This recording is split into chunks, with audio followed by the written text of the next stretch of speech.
Assalamualaikum warahmatullahi wabarakatuh.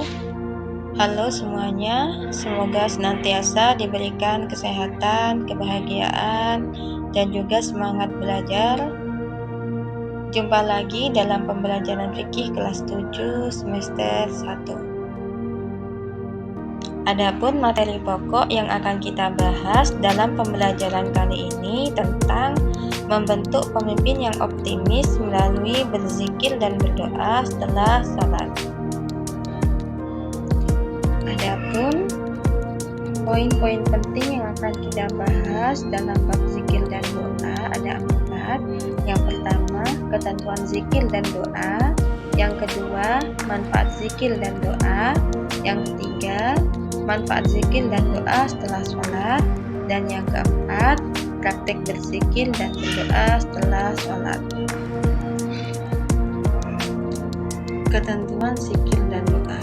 Yang pertama, pengertian zikir.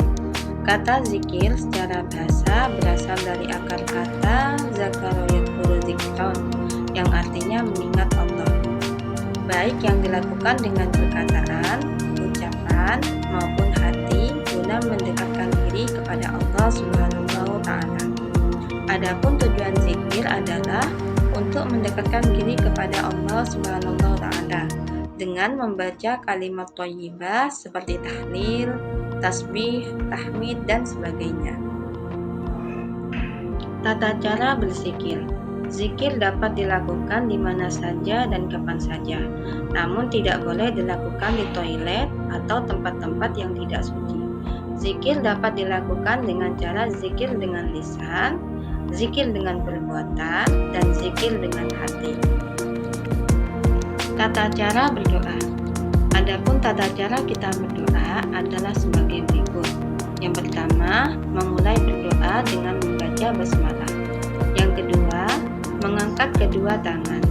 Yang ketiga, berbaik sangka kepada Allah dan yakin bahwa doanya pasti dikabulkan. Yang keempat, berdoa dengan menyebut namanya atau Asmaul Husna. Dan yang kelima, berdoa disertai dengan hati yang khusyuk dan tawadhu. B. Manfaat zikir dan doa. Selain mendapat pahala dari Allah Subhanahu wa Ta'ala, orang-orang yang rajin berzikir dan berdoa akan mendapat banyak manfaat, antara lain sebagai berikut. Yang pertama, orang yang banyak berzikir dan berdoa kepada Allah Subhanahu wa Ta'ala, hatinya akan diliputi ketenangan dan hiburan. Yang kedua, zikir dan doa menjadikan seseorang lebih sabar, tidak pernah putus asa, dan lebih bersemangat dalam berusaha. Yang ketiga, orang yang selalu berzikir dan berdoa merasa bahwa harapan-harapan yang tersimpan dalam jiwanya akan terwujud. Yang keempat, terhindar dari sifat sombong. Dan yang kelima, sebagai sarana penyembuhan penyakit, terutama penyakit sosial dan jiwa. C. Membaca zikir dan doa setelah sholat. 1. Membaca zikir. Membaca hadis yang menjelaskan tentang keutamaan zikir yang dibaca setelah selesai sholat fardu. Adapun bacaan zikir setelah selesai sholat fardu yang telah populer di kalangan masyarakat sebagai berikut. Yang pertama, diawali dengan membaca istighfar 3 kali, dilanjut membaca tahlil 3 kali, lalu membaca doa selamat, dan kemudian membaca ayat kursi. Lalu dilanjut dengan membaca tasbih 33 kali, tahmid 33 kali, takbir 33 kali, dan terakhir membaca hauqalah. Membaca doa.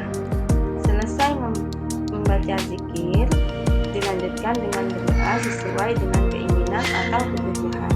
Di antara doa yang dapat dibaca setelah selesai sholat 5 waktu adalah sebagai berikut. Yang pertama, memulai doa dengan membaca basmalah dan sholawat Nabi. Yang kedua, doa mohon keselamatan. 3. Doa mohon diberi ilmu yang bermanfaat. 4. Doa memohon ampunan untuk kedua orang tua. 5. Doa mohon ampunan atas dosa dan kesalahan. 5. Doa mohon diberi kekuatan untuk selalu ingat kepada Allah Subhanahu wa Ta'ala. 6. keenam, doa memohon kebahagiaan di dunia dan akhirat. Dan yang ketujuh, mengakhiri doa dengan membaca sholawat dan hamdalah. Terima kasih sudah